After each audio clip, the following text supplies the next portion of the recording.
Hello students, exercise 5.2 के question number 2 में हमसे पूछा है निम्नलिखित में सही उत्तर चुनिए और उसका औचित्य दीजिए। AP 10, 7, 4 का 30वां पद है, कौन सा है? 97 है, 77 है, -77 है या फिर -87 है।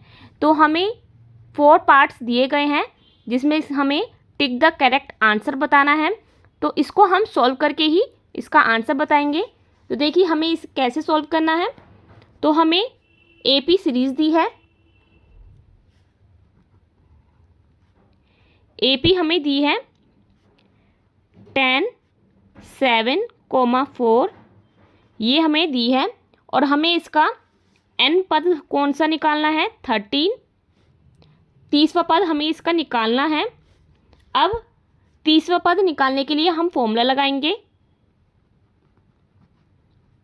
nth टर्म वाला an equals to a plus n-1 d।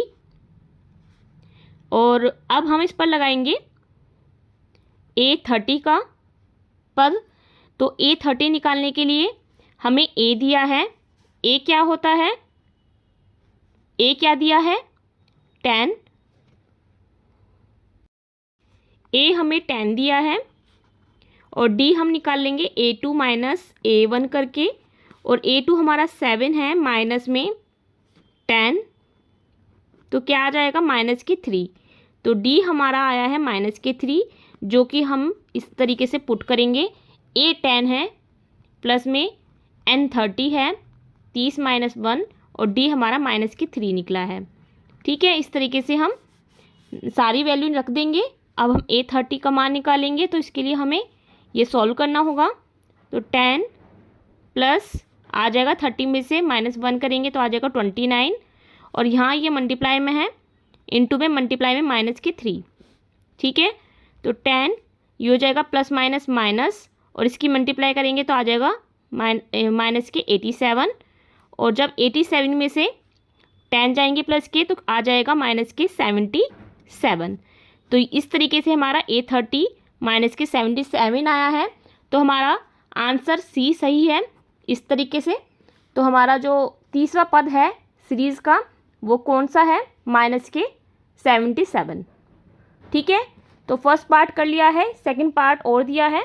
इसी तरीके से हमें सेकंड पार्ट को भी सॉल्व करना है, तभी हमें टिक द करेक्ट आंसर का आंसर करना है। तो इसी तरीके से हमें इसका सेकंड पार्ट देखना है, जो कि हमें AP में दी है सीरीज़। -3 -1/2 2 का 11वां पद है। 11वां पद कौन सा है ये बताना है। तो इस तरीके से हमें इसके भी 4 ऑप्शन दिए हैं, जिसमें कि हमें बताना है कि कौन सा ऑप्शन सही है। तो इसको भी सॉल्यूशन कर लेते हैं। सीरीज़ हमें दी गई है -3 -1/2 एंड 2। तो ये हमारी सीरीज़ है जिसका कि 11वां पद हमें निकालना है, फाइंड करना है। तो कैसे निकालेंगे? a11 equals to a plus n-1 d करके। और a की वैल्यू -3 दी है, प्लस में n क्या है? 11 - 1 और d की वैल्यू हम निकाल लेंगे। d इक्वल्स टू आता है a2 - a1 करके। a2 हमारा क्या है? -1/2 एंड माइनस फॉर्मूले में होता है और एक -a1 के पास है तो -3 आ जाएगा। और यहाँ आ जाएगा -1/2 माइनस माइनस हो जाएगा +3 और इसके नीचे लगा देंगे 1 तो 2 आ जाएगा। -1 यहाँ आ जाएगा +2 3 जा 6 इक्वल्स टू आ जाएगा 5/2। तो D हमारा आया है 5/2, क्योंकि यहाँ पे ये माइनस के हैं ये प्लस के हैं, तो आ जाएगा 6 में से 1 जाएंगे 5/2। ठीक है, तो D की वैल्यू हम यहाँ रख देंगे 5/2। ठीक है, अब इसको सॉल्व कर लेते हैं। -3 प्लस 11 में से 1 जाएंगे 10 आ जाएगा, इंटू में 5/2 2 5 जा 10 तो यहाँ आ जाएगा -3 और प्लस के फाइव की मल्टीप्लाई करेंगे तो आ जाएगा 25 एंड 25 में से -3 जाएंगे तो आ जाएगा 22। तो हमारा आंसर आया है 22। तो इसका मतलब ऑप्शन नंबर बी हमारा करेक्ट है। तो बी आंसर करेक्ट कर लेंगे। ठीक है, तो इस तरीके से हमारा क्वेश्चन नंबर 2 कंप्लीट। अब हम क्वेश्चन नंबर 3 की तरफ चलते हैं। एक्सरसाइज 5.2 का क्वेश्चन नंबर 3, जिसमें हमसे पूछा है निम्नलिखित समांतर श्रेणियों में रिक्त स्थानों बॉक्सेस के पदों को ज्ञात कीजिए। In the following APs find the missing terms in the boxes. तो हमें ना ये 5 पार्ट्स दिए गए हैं क्वेश्चन नंबर 3 में, और इसमें जो हमारे ये बॉक्सेस है ना, मिसिंग टर्म है, इसको हमें निकालना है। तो किस तरीके से हम इन मिसिंग टर्म्स को निकाल सकते हैं, चलिए देखते हैं। तो देखिए, इस तरीके से हमें फर्स्ट पार्ट दिया है जिसमें कि हमसे फर्स्ट टर्म दी है और थर्ड टर्म दी है, और हमें सेकंड टर्म निकालनी है। तो कैसे निकालेंगे? तो सबसे पहले हम जो हमें गिवन है ना वो लिख लेते हैं। Given a equals to 2 and a3 equals to 26। ठीक है, ये हमने लिख लिया जो हमें गिवन है। अब हमें निकालना है a2। तो ये कैसे फाइंड होगा? ये होगा फॉर्मूले से। फॉर्मूला क्या होता है? an equals to a plus n-1 d। ठीक है, तो इसमें हम क्या करेंगे? a3 equals to a plus n-1 d लगा देंगे, a3 में लगा देंगे। तो a3 इक्वल्स टू a हमारा क्या है 2, प्लस में n हमारा क्या है 3 -1 d। ठीक है, और a3 हमारा है 26 इक्वल्स टू 2 प्लस यहाँ आ जाएगा 3 में से 1 जाएंगे 2d। या फिर आप क्या कर सकते हैं, ये 2 को यहाँ ले आएंगे, 26 - 2 इक्वल्स टू 2d, या फिर 24 इक्वल्स टू 2d, या फिर d इक्वल्स टू आ जाएगा 12। ठीक है, 2 1 जा 2, 2 2 जा 4, तो d की वैल्यू हमारी आ गई 12। तो d की वैल्यू अगर हमें पता चल जाती है तो ईजिली आप निकाल सकते हैं a2। तो कैसे निकालेंगे? d इक्वल्स टू होता है a2 माइनस a1। ठीक है, तो d हमें पता है 12, a2 हमें पता नहीं, a1 हमें पता है 2। ठीक है, तो a2 यहीं रह जाएगा, इक्वल्स टू इसके पास चला जाएगा 2, तो 12 प्लस 2 हो जाएगा, a2 हमारा हो जाएगा 14। इस तरीके से ये हो जाएगा हमारा आंसर। ठीक है, तो हमारा जो ये बॉक्स है फर्स्ट वाला पार्ट का, इसमें आ जाएगा हमारा 14। ठीक है, तो इस तरीके से हम सारे पार्ट्स करेंगे। तो चलिए सेकंड पार्ट देख लेते हैं। सेकंड पार्ट में हमें 2 टर्म्स निकालनी है 2 बॉक्सेस के लिए। तो चलिए इसमें भी देख लेते हैं कि क्या करना है। सेकंड पार्ट बॉक्स है, फिर है 13 एंड कोमा, फिर आ जाएगा फिर से बॉक्स एंड 3। ठीक है, क्वेश्चन नंबर 3 का सेकंड पार्ट ऐसे दिया है हमें, जिसमें कि हमें a नहीं दिया है, a2 दिया है, a3 नहीं दिया, a4 दिया है। तो जो दिया है पहले वो लिख लेते हैं। Given a2 equals to 13, a2 equals to 13 and a4 equals to 3। ठीक है, तो हम जो हमें दिया है ना उसी में हम फॉर्मूला लगा देते हैं a2 एंड a4 में। तो उससे हम d निकालेंगे, उसके बाद हम a एंड a3 निकाल लेंगे ईजिली। तो चलिए लगाते हैं किस तरीके से। a2 equals to a plus n-1 d, या फिर a2 equals to A plus n आ जाएगा हमारा यहाँ 2 माइनस 1 डी। A2 हमें दिया है 13 equals to A plus D. 2 में से 1 जाएगा, डी आ जाएगा। तो ये हो गई हमारी फर्स्ट इक्वेशन। ठीक है, आप यहाँ से ए की वैल्यू भी निकाल सकते हैं। ए इक्वल्स टू आ जाएगा 13 माइनस डी, इस तरीके से। ठीक है, अब हम A3 निकालेंगे, तो उसके लिए भी हमें इक्वेशन बनानी होगी A4 की। A4 equals to A plus N minus 1 D. A4 है हमारा 3 और A हमें नहीं पता, या आप A की वैल्यू यहाँ से रख सकते हैं 13 माइनस डी।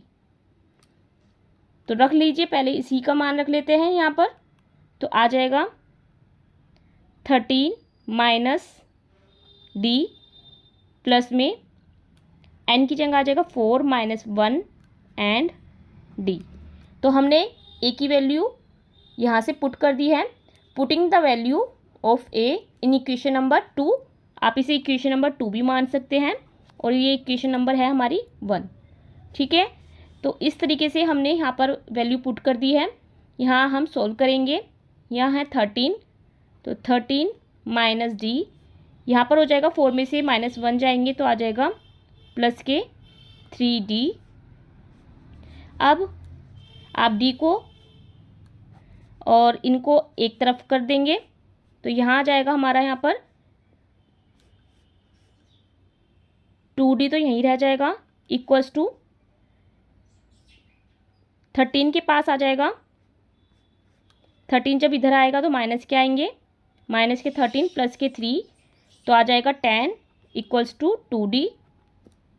ये आएंगे माइनस के, क्योंकि माइनस के 13 हैं, तो D इक्वल्स टू आ जाएगा माइनस के 10/2, या फिर 2 5 जा 10। D इक्वल्स टू आ जाएगा माइनस के 5। ठीक है, इस तरीके से हमने D की वैल्यू तो निकाल ली है। अब यहाँ से हम A की वैल्यू निकाल लेते हैं।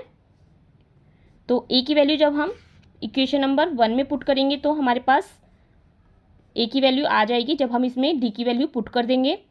तो A इक्वल्स टू आ जाएगा 13 माइनस D की वैल्यू है -5, तो 13 माइनस माइनस हो जाएगा +5, या फिर A इक्वल्स टू हो जाएगा 18। ये हो जाएगा हमारा आंसर। तो हमारा फर्स्ट डिब्बे का जो आंसर आ गया वो आ गया हमारा 18। अब हम इसी तरीके से A3 निकाल लेंगे। A3 इक्वल्स टू आ जाएगा A plus N minus 1 D, या फिर A3 इक्वल्स टू A की वैल्यू आई है हमारी यहाँ पर 18 एंड D की वैल्यू आई है -5। तो इन्हीं को पुट कर देंगे, तो इससे हमारी A3 की वैल्यू आ जाएगी। A की वैल्यू 18 प्लस n आएगा 3 माइनस 1 एंड D की वैल्यू -5। ठीक है, तो यहाँ पर 18 प्लस यहाँ आ जाएगा 2 इंटू -5, या फिर 18 प्लस माइनस 2 5 जा 10। तो A3 की वैल्यू हमारी आ जाएगी 8। तरीके से हमने दूसरे ब्रैकेट का भी आंसर निकाल लिया है। यही हमारा आंसर हो जाएगा। एक तो ये हो जाएगा, और एक D की वैल्यू, और एक हमारा A निकालना था। तो A हमारा 18 आया है, और दूसरी वैल्यू जो आई है A3 हमारी आई है 8। इस तरीके से हमारा A 18 13 8 3 ये सीरीज़ कंप्लीट हो गई है। इसी तरीके से हम इसके और भी पार्ट्स को कंप्लीट करेंगे। तो थर्ड पार्ट देख लेते हैं।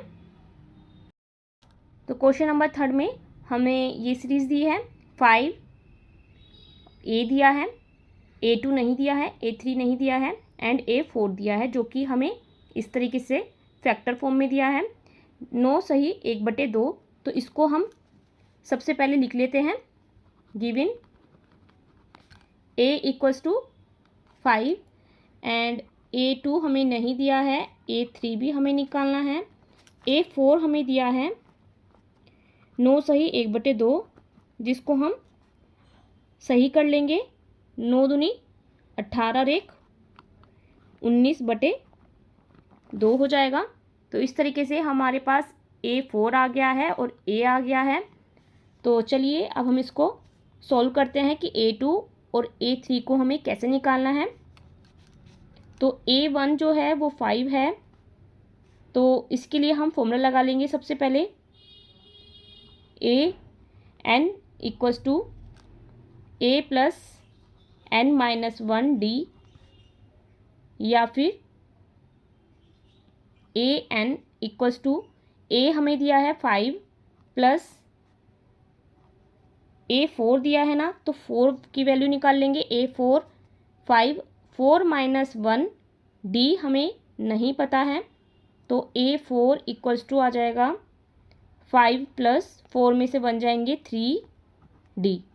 ठीक है, अब A4 हमें दिया है 19/2 इक्वल्स टू 5 प्लस 3D। तो यहाँ से हम D की वैल्यू निकालेंगे। तो यहाँ हम 19/2 के पास ले आएंगे माइनस के 5, या फिर आप इसे ऐसे कर सकते हैं, क्रॉस मल्टीप्लाई कर सकते हैं। जो ये 2 है ना, इसको हम यहाँ पर मल्टीप्लाई में भेज देंगे, 5 प्लस 3D हो जाएगा।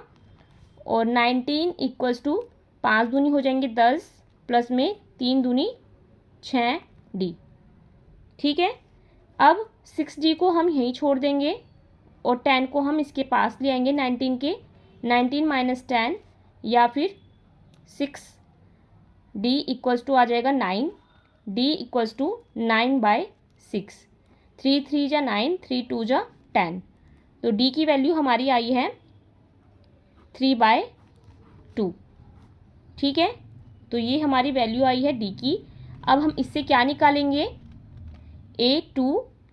तो A2 कैसे निकलेगा, फॉर्मूला होता है D equals to A2 minus A1। तो D की वैल्यू आई है 3/2 एंड A2 की हमें नहीं पता वैल्यू, A1 पता है 5, तो 5 पुट कर देंगे।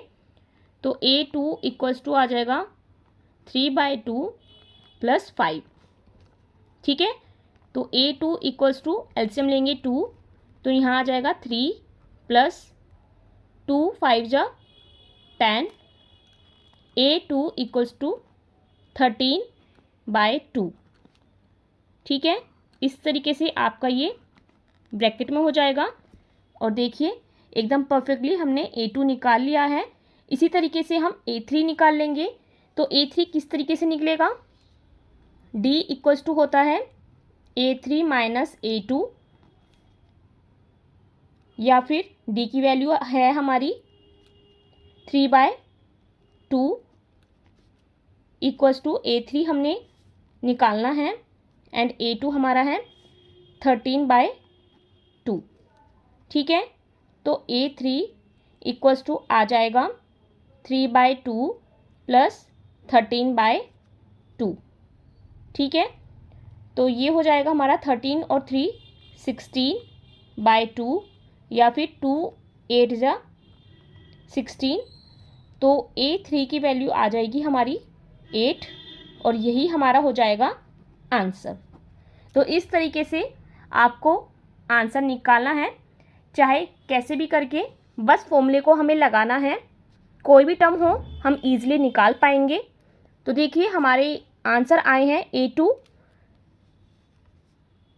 13/2 एंड A3 आया है 8। तो यहाँ हम पुट करेंगे 8। तो इस तरीके से हमने थर्ड पार्ट भी इजीली सॉल्व कर लिया है। अब हम फोर्थ पार्ट भी कर लेते हैं। तो देखिए क्वेश्चन नंबर थर्ड का फोर्थ पार्ट, इसमें हमें फर्स्ट पार्ट दिया है एंड 6 पार्ट दिया है। मतलब कि A1 दिया है -4 एंड A6 दिया है 6। ठीक है, अब हम इसमें फॉर्मूला अप्लाई करेंगे। कैसे करेंगे ये देख लेते हैं। तो हम A6 में लगाएंगे सबसे पहले, जिससे कि हमें D मिल जाएगा।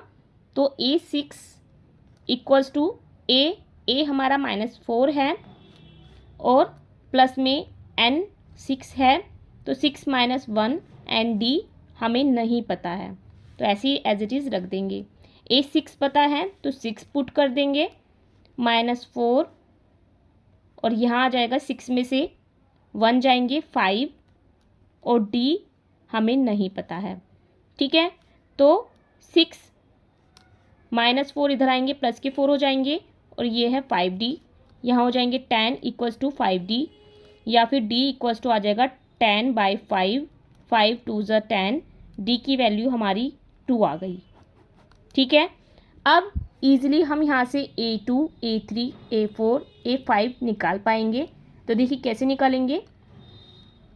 A2 निकालते हैं तो D इक्वल्स टू होता है A2 माइनस A1, या फिर D की वैल्यू 2 है, 2 इक्वल्स टू A2 हमें नहीं पता, और A1 है -4।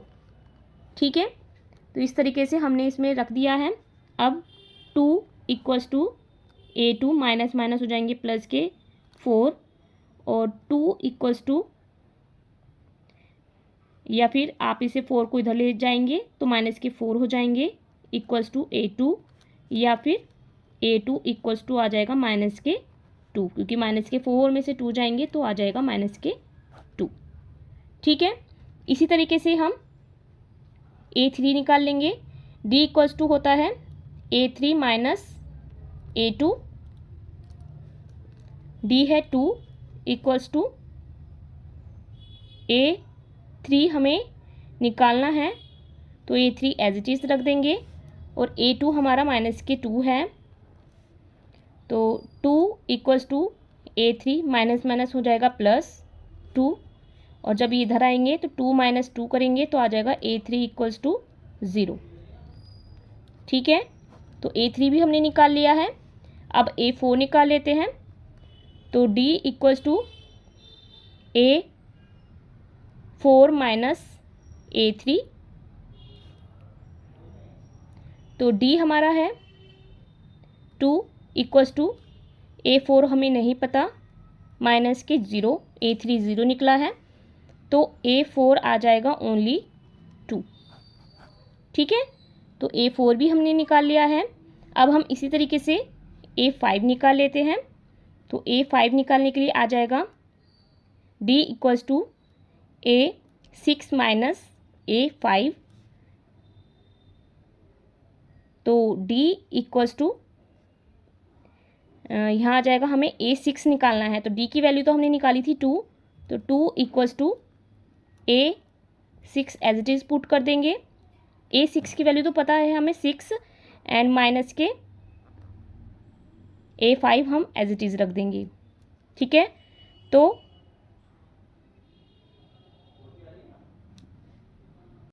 यहाँ आ जाएगा A5 इक्वल्स टू 6 - 2, या फिर A5 इक्वल्स टू 4। तो इस तरीके से हमने A5 भी निकाल लिया है। तो सारी वैल्यूज़ हमने ईजिली निकाल ली है। A2 की वैल्यू आई है -2, A3 की वैल्यू 0, A4 की वैल्यू 2, एंड A5 की वैल्यू 4।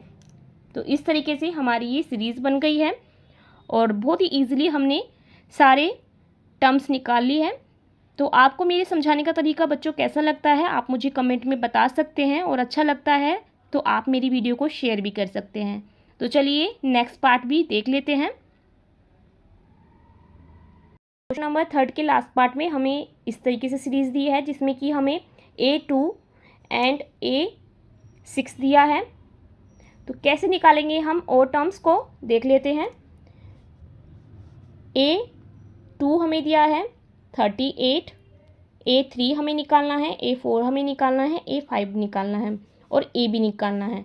तो A6 भी दिया है हमें 22। ठीक है, तो अब हम इसमें 2 बार हमें फॉर्मूला लगाना होगा, क्योंकि हमें A नहीं दिया है, इसलिए हमें 2 बार फॉर्मूले लगाकर D की वैल्यू निकालनी है। तो कैसे निकालेंगे। A equals to AN equals to A plus N minus 1 D करके AN A2 equals to A plus N2 - 1, D हमें नहीं पता, D as it is put कर देंगे। A2 की वैल्यू 38 है, इक्वल्स टू A प्लस 2 - 1 आ जाएगा D। ठीक है, तो A प्लस D हमारी वैल्यू आई है 38, या फिर आप यहाँ से A की वैल्यू भी निकाल सकते हैं। इसको हम इक्वेशन नंबर 1 मान लेते हैं। इसी तरीके से हम A6 लगाते हैं। A6 equals to A plus 6 - 1 D। A6 हमें दिया है 22 equals to A plus 5D। ठीक है, ये है हमारा। तो अब हम इसको इक्वेशन नंबर मान लेते हैं 2। ठीक है, तो इसी तरीके से हमारी 2 इक्वेशन बन गई है। अब हम इसी से सॉल्व करेंगे क्वेश्चन को। तो देखिए हमारी इसी तरीके से ना ये इक्वेशन बन गई है। यहाँ पर ये -22 हैं, तो इसलिए यहाँ पर माइनस आएगा। -22 हमारा A6 की वैल्यू है। तो इस तरीके से हमने 2 इक्वेशन बना ली है। अब हम इनको सॉल्व करेंगे, कैसे देख लेते हैं। तो इक्वेशन नंबर 1 एंड 2 सब्ट्रैक्ट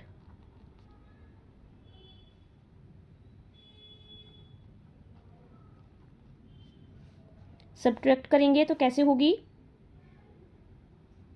देखिए फर्स्ट इक्वेशन हमारी है A plus D equals to 38, और यहाँ पर ये इक्वेशन है A plus 5D equals to -22। तो ये हो जाएगा माइनस, ये भी माइनस, एंड ये हो जाएगा प्लस। A से A कट आउट हो जाएगा। यहाँ हमारा हो जाएगा -4D, क्योंकि -5D में से D जाएंगे तो आ जाएगा -4D इक्वल्स टू, ये हो जाएगा ऐड 8 और 2 हो जाएंगे 10, 1 4 और 2 6। तो D इक्वल्स टू आ जाएगा -60/4, 4 1 जा 4, 4 5 जा 20। तो D की वैल्यू आ गई हमारी -15। ठीक है, D की वैल्यू आ गई। अब इसी तरीके से ना हम इजीली क्वेश्चन को निकाल पाएंगे, क्योंकि D की वैल्यू निकल गई है तो हमारी D भी निकल जाएगा। D निकलने से ये फ़ायदा हो जाता है गाइस, आपको कितनी भी टर्म हो आप इजीली निकाल पाएंगे। तो देखिए A हमें निकालना है, तो A1 हम किस तरीके से निकाल पाएंगे। D इक्वल्स टू होता है A2 - A1। तो D की वैल्यू हमने -15 निकाली है, एंड A2 हमें दिया है 38। A1 हमें फाइंड करना है, तो A1 को हम इधर छोड़ देंगे। 38 माइनस के हैं ये 15, तो यहाँ आकर प्लस के हो जाएंगे। तो A1 इक्वल्स टू आ जाएगा 5 और 8 13, एंड 1 4 और 1 5, 53 हमारा A1 आ गया है इस तरीके से। इसी तरीके से हम A3 निकालेंगे। D equals to A3 - A2 करके, D की वैल्यू है -15, A3 नहीं पता है, A2 38। तो A3 इक्वल्स टू आ जाएगा -38 प्लस के 15, या फिर A3 इक्वल्स टू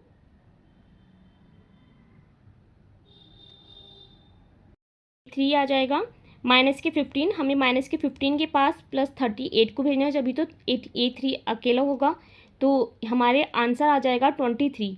तो इस तरीके से हमने A3 भी निकाल लिया है, और इसी तरीके से हम A4 एंड A5 को भी निकाल लेंगे। A4 आएगा D प्लस A3 करके, और A5 आएगा D प्लस A4 करके। तो A4 इक्वल्स टू D की वैल्यू है -15 प्लस में 23, A3 की वैल्यू हमारी 23 आई है। अब हम इसमें से इसको माइनस करेंगे तो प्लस के 8 आ जाएगा, तो A4 की वैल्यू हमारी 8 आ गई, यही आंसर हो जाएगा। इसी तरीके से A5 इक्वल्स टू आ जाएगा D की वैल्यू -15 प्लस में A4 8 आ जाएगा, जो कि हमने अभी निकाला है। A5 इक्वल्स टू आ जाएगा -7। तो इस तरीके से हमने सारी वैल्यूज़ निकाल ली है। चाहे कितनी भी टर्म्स आपको बोलेंगे तो आप इजीली निकाल पाएंगे, पर जब तक आप डी नहीं निकालेंगे तो आप कोई भी वैल्यू नहीं निकाल पाएंगे गाइस। तो स्टूडेंट्स आपको इस बात का ध्यान रखना है, सबसे पहले हमें फाइंड करना है डी, उसके बाद हम टर्म्स निकालते जाएंगे। तो देखिए इस तरीके से हमारी ए की वैल्यू आई है, A1 की वैल्यू आई है 53, ठीक है। एंड सेकंड A2 की वैल्यू आई थी हमारी, A3 की वैल्यू आई है हमारी 23 एंड A4 की वैल्यू हमारी आई है +8 और यहाँ आया है -7। तो इस तरीके से हमने ये सीरीज़ कंप्लीट कर ली है और क्वेश्चन भी कंप्लीट हो गया है। अब हम नेक्स्ट क्वेश्चन नंबर 4 की तरफ चलते हैं।